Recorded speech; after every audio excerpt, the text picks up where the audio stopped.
नमस्कार, मैं हूं संजीव शर्मा और आज हम लोग बैटरी को, इन्वर्टर के बैटरी को कैसे बढ़िया से मेंटेन करें ताकि हमारा लॉन्ग लाइफ हो, हम हैसल फ्री रहें, इसके बारे में हम जानकारी लेंगे। एक्चुअली जब हम लोग घर में बैटरी यूज़ करते हैं तो कभी कभी होता है हमारा बैटरी डीप डिस्चार्ज हो जाता है। हमको उस कंडीशन में क्या करना चाहिए, कब अपने बैटरी को बंद कर देना चाहिए, हमको बैटरी में टॉपअप कब करना चाहिए, यानी पानी कब डालना चाहिए, हमें बैटरी जब हम छुट्टी में जाएं तो हमें चार्ज पे छोड़ के जाना चाहिए कि बंद करके जाना चाहिए। ये तमाम छोटी छोटी इश्यूज़, छोटी छोटी टेक्निकल रीजंस हैं जिनकी जानकारी अगर हमें मिल जाए तो हमारे लिए बहुत बढ़िया होता है। आज हम बैठे हुए हैं पंडित एंड सन्स एक साइड केयर का शॉप है और हमारे साथ हैं श्री जसवंत आनंद जी। और जसवंत आनंद से हम पूछते हैं कि सर आप क्या बोलना चाहते हैं कि हमें बैटरी को कैसे मेंटेन करना चाहिए ताकि हमारा बैटरी लंबे समय तक चलता रहे।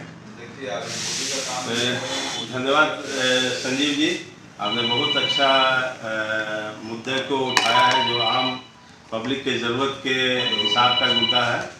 ताकि मेरे कस्टमर काफ़ी इस मुद्दे को लेकर परेशान रहते हैं और इस तरह का सवाल हमेशा आते रहता है कि बैटरी का रख रखाव कैसे किया जाए और बैटरी में हमें क्या चीज़ का ध्यान रखा जाए जो कि बैटरी लंबे अवधि तक चले और किसी तरह का व्यवधान बीच में ना आए।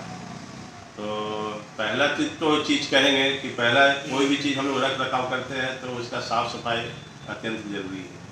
तो पहले तो है कि बैटरी का साफ़ सफाई मतलब कि उसके टर्मिनल को पीरियोडिकली साफ़ करना, गंदगी को हटाना। कैसे साफ करें?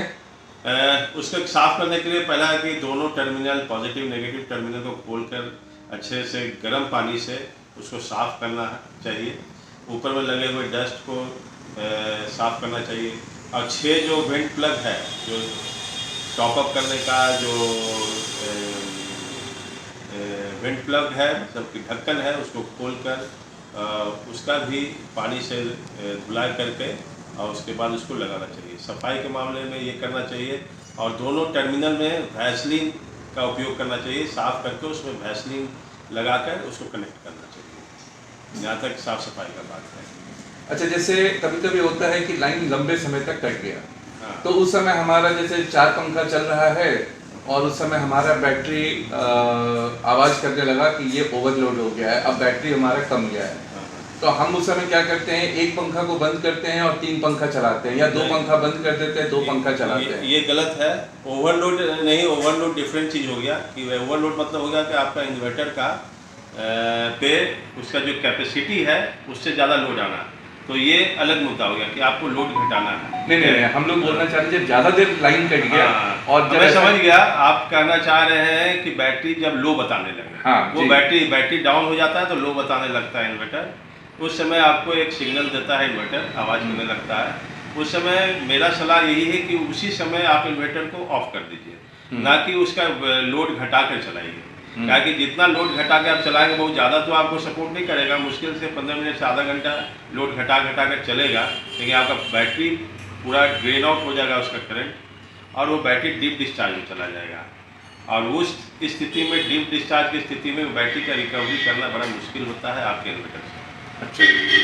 अच्छा, अगला प्रश्न होता है कि जब हम लंबी छुट्टी पे, मानिए 10 दिन के लिए हम घर से बाहर जा रहे हैं, तो हमें इन्वर्टर ऑन रखना चाहिए, ऑफ रखना चाहिए, या चार्जिंग ऑन ऑफ क्या करके हमको जाना चाहिए?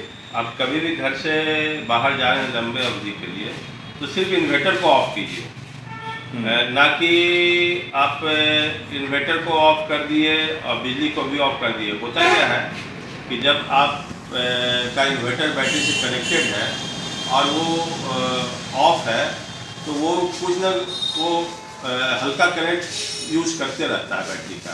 तो जब लंबे समय के बाद आप आएंगे तो आपका बैटरी पूरा ड्रेन आउट हो जाएगा, उसका करंट ज़ीरो हो जाएगा, वो डीप डिस्चार्ज हो जाएगा बैटरी।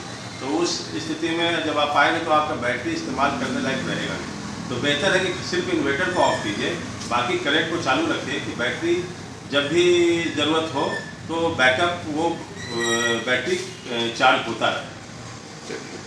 और एक आखिरी प्रश्न कि जैसे बहुत लोग होते हैं, हम लोग बैटरी खरीदने जाते हैं तो एक बैटरी होता है 150 एम्पियर का और एक होता है 220 एम्पियर का।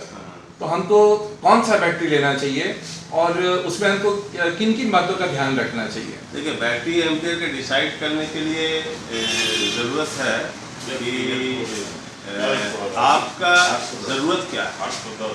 अगर आपका ज़रूरत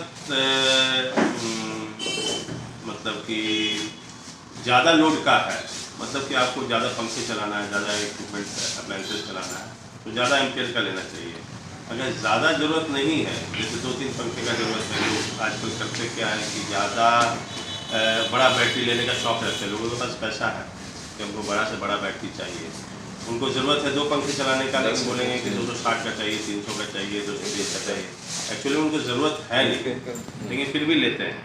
तो अच्छा ये है कि आप अपने ज़रूरत को पहले एनालाइज कीजिए और एक्सपर्ट से ओपिनियन ले लीजिए कि हमारी ज़रूरत क्या है, और उसके हिसाब से बैटरी का चयन कीजिए कि हमको कितना ज़रूरत का बैटरी का ज़रूरत है। ये सब एक स्मॉल टिप्स थे कि हम अपने बैटरी को कैसे ज़्यादा लंबे तक चलाएं। अगर हम लोग अपने बैटरी को मेंटेन करेंगे तो लंबे समय तक चलेगा, आपका बेनिफिट होगा। रही बात 150 एम्पियर 220 एम्पियर की, ज़रूरी नहीं है कि हमेशा हम 220 एम्पियर का खरीदें। हम दुकान में जाके उनसे पूछें कि हमें 150 एम्पियर का से अगर हमारा काम चलेगा तो हमें बिना मतलब का 220 एम्पियर भी नहीं खरीदना चाहिए। ये छोटे छोटे टिप्स के लिए और बैटरी को लंबे समय तक चलाने के लिए हम जसवंत आनंद जी का धन्यवाद देना चाहते हैं। ये पंडित एंड सन्स धनबाद की मटकुरिया की एक दुकान है जो वो कम से कम पिछले 50 सालों से यहाँ पे चल रही है। धन्यवाद।